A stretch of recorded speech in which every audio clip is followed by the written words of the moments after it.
Bueno, hermanos, andan tomando, algunos se fueron a tomar café. Entonces, tome asiento, hermanos. Hoy vamos a dar inicio a una serie del año de Apocalipsis. Si usted quería saber algo de este libro, si usted quería escudriñarlo, vamos a tener tiempo de sobra para esto. No sé si de sobra, pero tiempo suficiente para analizar este libro. Así es que no se pierda ni una sola clase. Muy buenos días, hermanos.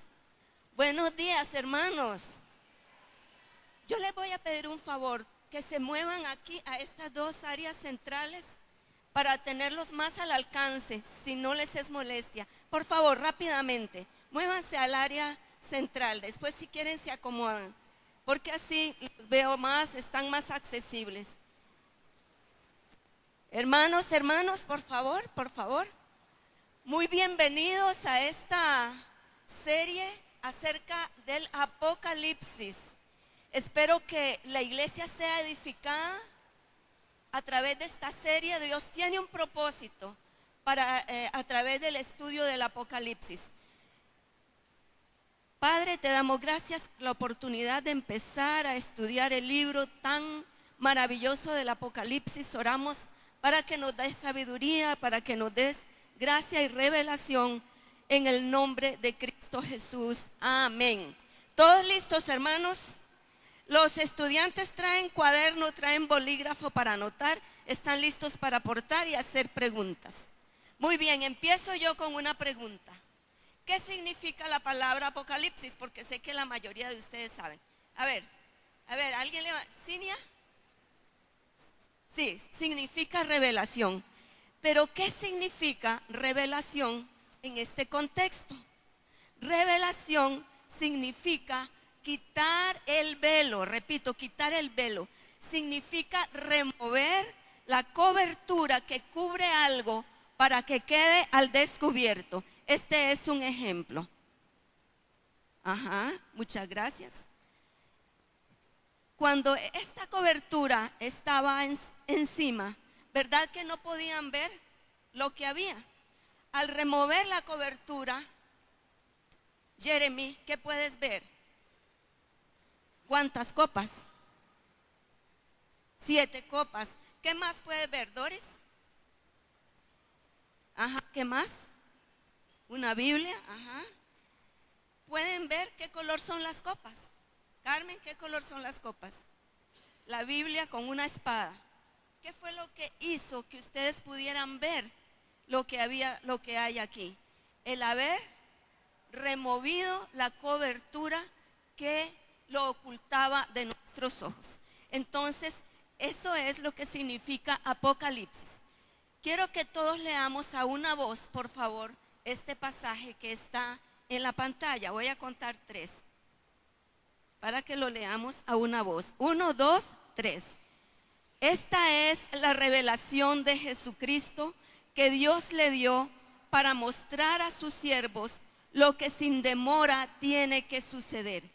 Jesucristo envió su ángel para dar a conocer la revelación a su siervo Juan, quien por su parte da fe de la verdad. ¿Vamos bien? Escribiendo todo lo que vio, a saber, la palabra de Dios y el testimonio de Jesucristo. Dice el 3, dichoso el que lee y dichosos los que escuchan las palabras de este mensaje profético y hacen caso de lo que aquí está escrito, por el que el tiempo de su cumplimiento está cerca. Entonces, cuando nos acercamos al Apocalipsis, nos acercamos a escrituras que tienen como objeto revelarnos misterios. El apóstol Pablo dijo en 1 Corintios 2:9, ningún ojo ha visto, ningún oído ha escuchado, ninguna mente ha imaginado lo que Dios tiene preparado para quienes lo aman. Por supuesto, Pablo está hablando de que no podemos ver, oír ni imaginar eso que Dios tiene, a menos que nos sea revelado por el propósito soberano de Dios. Y bueno, precisamente lo que hace el Señor en el Apocalipsis es darnos revelación sobre muchas de esas cosas que Él tiene preparadas para nosotros. A ver, rápidamente, cuando la gente escucha sobre el Apocalipsis, ¿qué es lo que le viene así a la mente? A ver, levantando la mano así. Miedo, temor, el fin del mundo, Carla, juicio, y la gente que, Sonia, incertidumbre.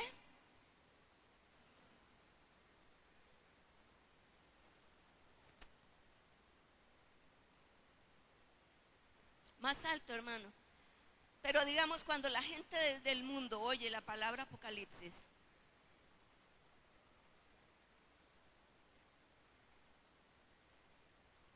¿ok? Bueno, ese es el testimonio de un cristiano, que es muy profundo, que hay que someterse al Espíritu Santo para poder entenderlo. Pero ¿saben qué? El Apocalipsis fue escrito para ser entendido. Vean que el nombre significa revelación, que es quitar el velo, remover el velo. Entonces fue escrito para ser entendido. O sea, no era el propósito de Dios entregarle a su pueblo, a su iglesia, que estaba en una tremenda persecución, gran aflicción, un tratado de enigmas indescifrables que nadie pudiera entender. Eso no tendría sentido. Entonces, ¿cómo se explica que actualmente la gente se acerca al Apocalipsis con ese miedo, con ese pánico del que hablamos, del que acabamos de hablar? Y incluso los cristianos a veces ni se atreven a leer al Apocalipsis porque lo consideran imposible de entender. ¿Por qué? ¿Qué es lo que pasa? Lo que pasa es que en los tiempos de Juan y anteriormente, el género apocalíptico era muy común y la gente lo entendía claramente. Nosotros estamos muy alejados de los tiempos de Juan y muchas de las claves de interpretación se han perdido. Esa es la razón. Quiero que veamos dos ejemplos. Aquí vamos a leer Daniel 12, primero 12:4 y Apocalipsis 22:10. Daniel 12:4. Tú, Daniel, guarda estas cosas en secreto y sella el libro hasta la hora final, pues muchos andarán de un lado a otro en busca de cualquier conocimiento. Apocalipsis 22:10. Y me dijo, no selles las palabras de la profecía de este libro, porque el tiempo está cerca. Gracias, Víctor. ¿Quién captó la diferencia? Yo creo que todos. Entre lo que dice Daniel y lo que dice Juan acerca de las palabras proféticas. A ver. A uno se le dice ¿qué? Que selle, que cierre las palabras del libro, porque aún su cumplimiento no ha llegado, está muy lejano. Y a Juan se le dice que no la selle, porque su cumplimiento está cerca. Y es que en Cristo Jesús el cumplimiento de todas las promesas del último tiempo están cerca. ¿De acuerdo? Qué interesante eso.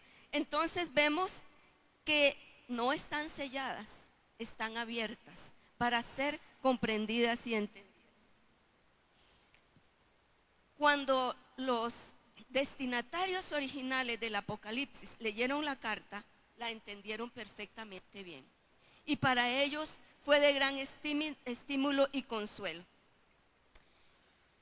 Vamos a ver acerca del autor, la fecha de escritura, que es parte de los datos históricos que es importante conocer en todos los libros de la Biblia que nosotros estudiamos. El autor se identifica a sí mismo y en el 1:4 dice: yo, Juan, escribo a las 7 iglesias que están en la provincia de Asia. Entonces, no hay un consenso de quién era este Juan, pero sí se sabe que era muy conocido en las iglesias del Asia Menor como pastor, como obispo, como profeta. También se sabe que era un cristiano de origen judío. ¿Por qué? Porque él cita muchas veces el Antiguo Testamento y lo cita en el hebreo, en el griego y en el arameo. Sin embargo, hay algunas características que podrían confirmar que fue Juan el discípulo amado, el apóstol Juan. Una de ellas es que solamente en el Evangelio de Juan y en el libro de Apocalipsis a Jesucristo se le llama el Logos, la palabra, el verbo de Dios. Lo que sí sabemos que muchos padres de la iglesia e historiadores coinciden en que el autor fue Juan, el discípulo amado. Irineo y otros padres de la iglesia ubican la escritura del libro de Apocalipsis a finales del reinado de Domiciano, uno de los emperadores romanos, entre los años 81 y 96 después de Cristo. Imagínense la edad que tenía Juan, ¿verdad? Al escribir este libro, exiliado él en la isla de Patmos. Era un anciano de muchos años. Vamos a ver ahora el propósito y la razón de ser. Ya leímos Apocalipsis 1:1-3, pero lo vamos a ir viendo. Dice el 1, esta es la revelación de Jesucristo, y eso es clave. El Apocalipsis es la revelación de Jesucristo, es decir, se descorre o se quita el velo celestial. Es como si Dios corriera el velo y dijera: miren al Cristo exaltado, aquel a quien yo he exaltado hasta lo sumo y le he dado un nombre que es sobre todo nombre. Mírenlo, conózcanlo, qué glorioso. El propósito esencial es revelar al Cristo exaltado, al que fue conocido en el Antiguo Testamento como Cristo preexistente, al del Nuevo Testamento, al Cristo encarnado, pero ahora presentado en su gloria. Muy bien. Ese Cristo entonces es presentado vivo, todopoderoso, moviéndose dinámicamente en el cielo y en la tierra, ejerciendo autoridad sobre la historia de la humanidad y señorío sobre su iglesia. Esto es lo que ve Juan, pero a través de esta revelación de Juan, el propósito de Dios es revelar a ese Cristo exaltado a la iglesia de todos los tiempos. Amén. ¿No se emocionan de que Dios descorra el velo y diga: aquí está el Cristo de ustedes, el Cristo exaltado, el Cristo vivo y todopoderoso? Luego seguimos viendo en el versículo, nos dice el ¿para qué se revela el Cristo exaltado? Para mostrar a sus siervos lo que sin demora tiene que suceder. Este Cristo exaltado, entonces, da testimonio personal de las cosas venideras, de las cosas que tienen que suceder. Pero mientras Él da testimonio de las cosas que van a suceder, toda esa parte escatológica, recordemos que lo escatológico tiene que ver con la segunda venida de Cristo, con todos los acontecimientos de los últimos tiempos. Entonces, mientras Él da a conocer los hechos escatológicos, Él cumple varios propósitos relacionados con su iglesia, con el cuerpo de Cristo, la iglesia de todos los tiempos.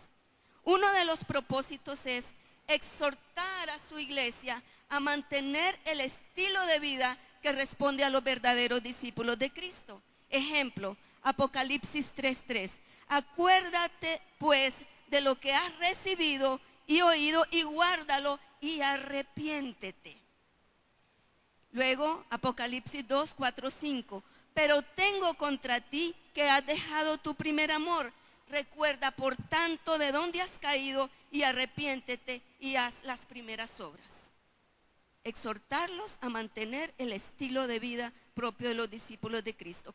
¿Qué otro propósito?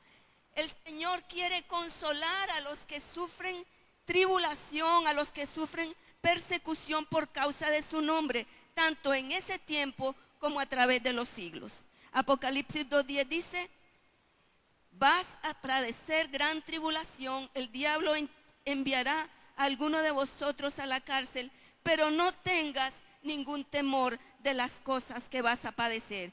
Es decir, ustedes van a sufrir, pero tienen una esperanza que sobrepasa todo sufrimiento y todo padecimiento. Otro propósito que el Señor cumple al anunciar las cosas venideras es alentarlos a perseverar, a mantenerse fieles en medio de la gran aflicción y la gran tribulación que han de padecer. Ejemplos, en Apocalipsis 2:10, parte B dice: sé fiel hasta la muerte y yo mismo, yo te daré la corona de la vida. Y el 3:11 dice: aférrate a lo que tienes para que nadie te quite tu corona. Persevera, persevera, persevera. Y otro de los propósitos en esta revelación es informar al pueblo de Dios el resultado final del conflicto entre el bien y el mal, del cual la iglesia es partícipe. ¿Para qué? Pero no es para desalentarlos, sino por el contrario, porque la esperanza es demasiado gloriosa para poder describirla con palabras. Por eso el Señor la revela a través de sueños y de visiones sobrenaturales. Muy bien, vamos a ver el tema. ¿Cuál es el tema del Apocalipsis? Víctor, Apocalipsis 1, 7, 8.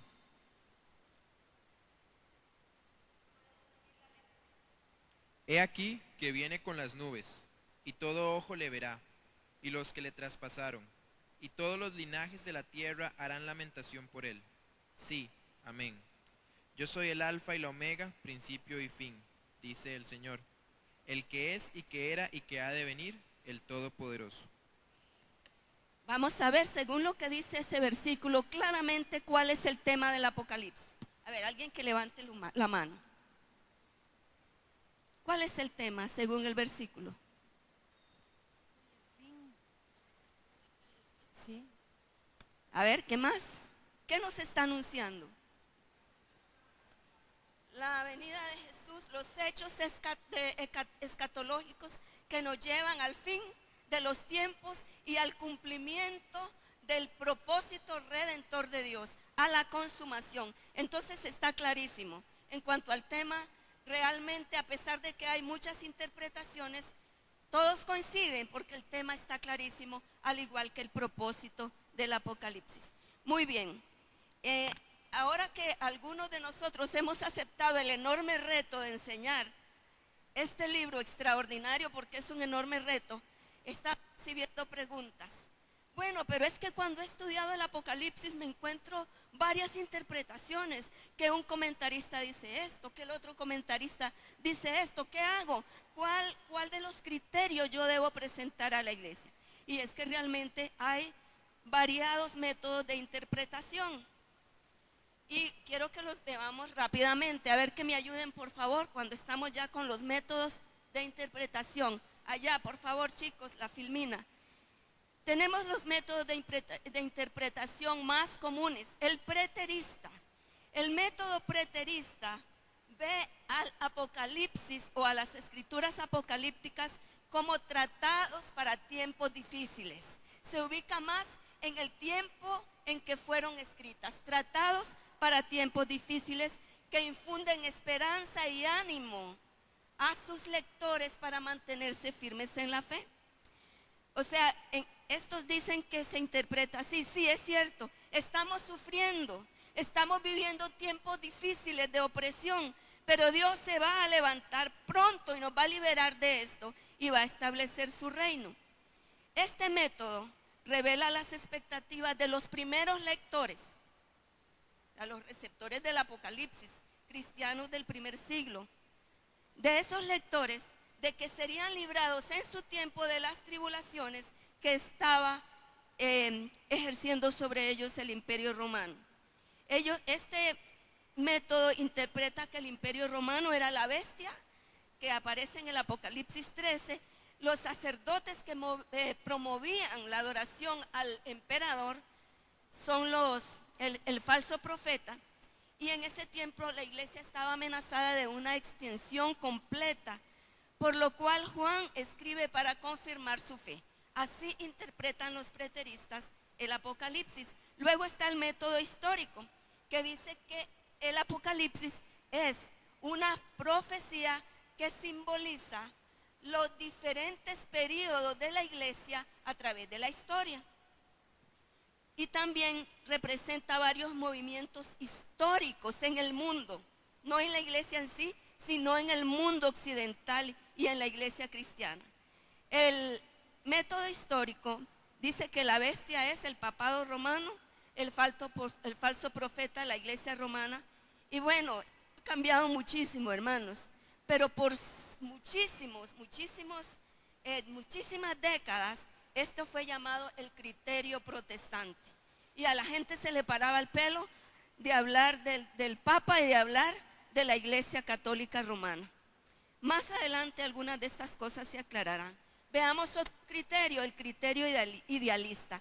Se llama idealista porque evita encontrar cualquier cumplimiento histórico en el libro de Apocalipsis. Ellos dicen, no, esas cartas fueron solamente misivas dirigidas a la iglesia de ese tiempo y no tienen un impacto histórico en el resto de la iglesia. También mira, si ve el dualismo del conflicto entre el bien y el mal, y en eso tiene algo de cierto, pero al pasar por alto la historia, el impacto histórico, no se considera un método confiable. También está el método futurista. Este es un método más aceptable e interpreta el libro como profecía de hechos futuros. Y ve a la iglesia como 7 etapas de la historia de la misma iglesia, y el carácter de cada una de esas iglesias, de las 7 iglesias, lo ve como una representación de los diferentes periodos por los cuales pasa la iglesia, terminando con la decadencia y con la apostasía representada por la iglesia de la Odisea. El rapto de Juan en este método futurista, recuerdan que el Señor le dijo a Juan, sube acá, y Juan fue arrebatado al cielo. Entonces se dice en este método que este rapto de Juan representa el rapto de la iglesia. Los capítulos 6 y 8 describen el periodo de la gran tribulación.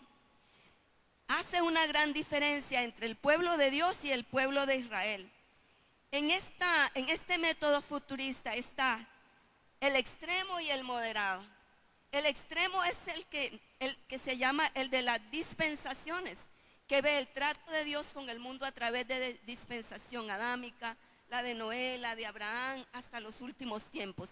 Y para ser honestos, de esta línea somos la mayoría de nosotros, ¿verdad? De las dispensaciones. Pero la que se llama moderada, el método futurista moderado, no hace tanta diferencia entre Israel como pueblo de Dios y la iglesia. Se interpreta que la iglesia va a pasar por la gran tribulación y que es el pueblo de Dios perseguido y maltratado y amenazado de extinción por el anticristo. Bueno, esos son algunos de los métodos de interpretación. De ahí, como les decía, vemos lo complicado, ¿verdad? Que es a veces si nos vamos a estudiar el Apocalipsis y encontrar tantas interpretaciones. Por eso creo que es tan importante leer toda la Biblia en oración y bajo la dirección del Espíritu Santo. Porque antes de ir a cualquier comentario bíblico, usted debe tener una revelación personal del texto para su vida. ¿Qué le está diciendo a usted? ¿En qué está impactando su vida? Eso es de verdad vital para todos los libros de la Biblia y por supuesto para el Apocalipsis. Seguidamente, yo voy a dar algunas claves de interpretación que nos van a servir tanto en el estudio ahí, en lo privado en su casa, como en el tiempo que tengamos acá. En primer lugar, la primera clave es que hay que tomar en cuenta el género literario. Si usted va a leer los Salmos o el Cantar de los Cantares, usted está leyendo poesía bíblica. O va a leer la literatura profética. Muchos de esos escritos son también apocalípticos. O va a leer una fábula, porque en la Biblia también hay fábulas.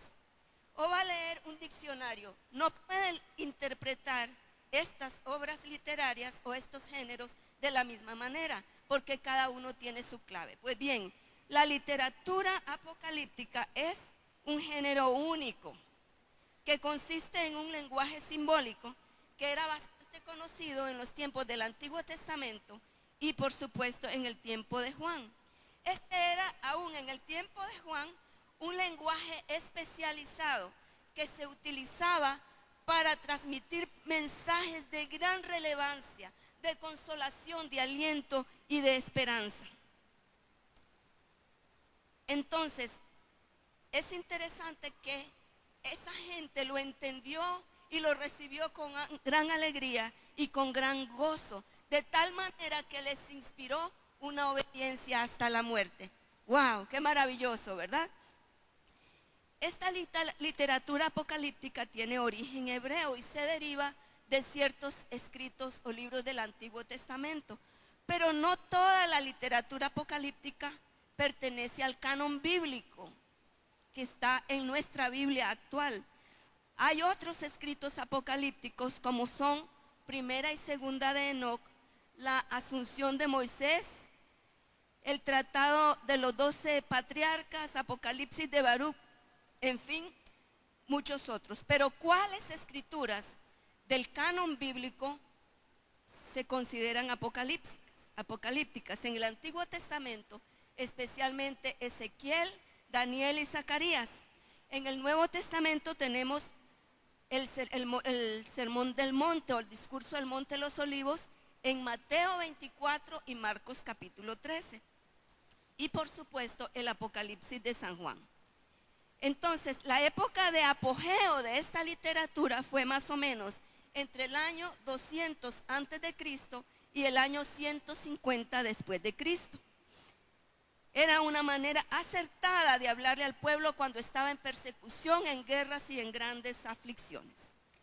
Veamos algunas de las características de esta literatura. En esta lección quizá nos alcance para ver solamente dos de las primeras características. La primera es la pseudonimia. ¿Qué significa eso? Que los autores apocalípticos atribuían sus escritos a santos del Antiguo Testamento. O sea, no le ponían el nombre propio, sino que se los atribuían a otras personas, como Enoc, Abraham, los patriarcas, en fin. Pero en el caso del Apocalipsis, eso es una excepción, porque Juan dice: yo, Juan, escribo a las iglesias, a las 7 iglesias que están en Asia. Segunda característica, son escritos llenos de un rico simbolismo, un simbolismo exuberante. Pero escuchen, ese simbolismo debe ser interpretado en sentido figurado. ¿Por qué? Porque la intención del libro es hablar simbólicamente y no literalmente. Ejemplos: Apocalipsis 17:9, las 7 cabezas de la bestia son 7 montes, pero también 7 reyes. La mano de Jesús sosteniendo las 7 estrellas. Un altar que habla en Apocalipsis 9:13. Un librito que se come y sabe agridulce, Apocalipsis 8:10 y 11. Entonces, todo está lleno de simbolismos que debe interpretarse en sentido figurado. Por supuesto, no todas las enseñanzas del Apocalipsis se deben alegorizar. La enseñanza de que Él es Rey de Reyes y el Señor de Señores, de que Él viene pronto, de que la iglesia debe vivir conforme a sus enseñanzas, arrepentirse, retomar lo que tiene. Eso no es alegórico, no debe alegorizarse, pero sí la mayor parte de sus enseñanzas vienen en forma simbólica, en forma de sueños y visiones. Bueno, amados hermanos, si ustedes se preguntan, bueno, qué hermoso, qué bonito, y hasta ahora no entendí nada, está bien.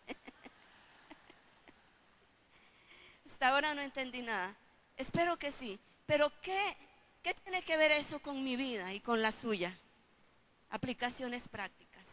Acerquémonos al Apocalipsis sin temor, porque fue escrito para ser entendido y el Espíritu de Dios nos da revelación. Abramos el corazón, los ojos, los sentidos espirituales y físicos para ver y conocer al Cristo exaltado. Ese es el propósito esencial. En tercer lugar, ya que el Señor ha querido revelarnos las cosas que han de venir, ¿para qué lo ha hecho? Para que estemos preparados. Preparémonos, hermanos, preparémonos. Recordemos estas 3 aplicaciones, hermanos, y la recomendación: lean el libro del Apocalipsis y vengan listos para aprender y proclamemos al Cristo exaltado, al que le vamos a dar un aplauso, y quedamos en el tiempo de adoración y alabanza.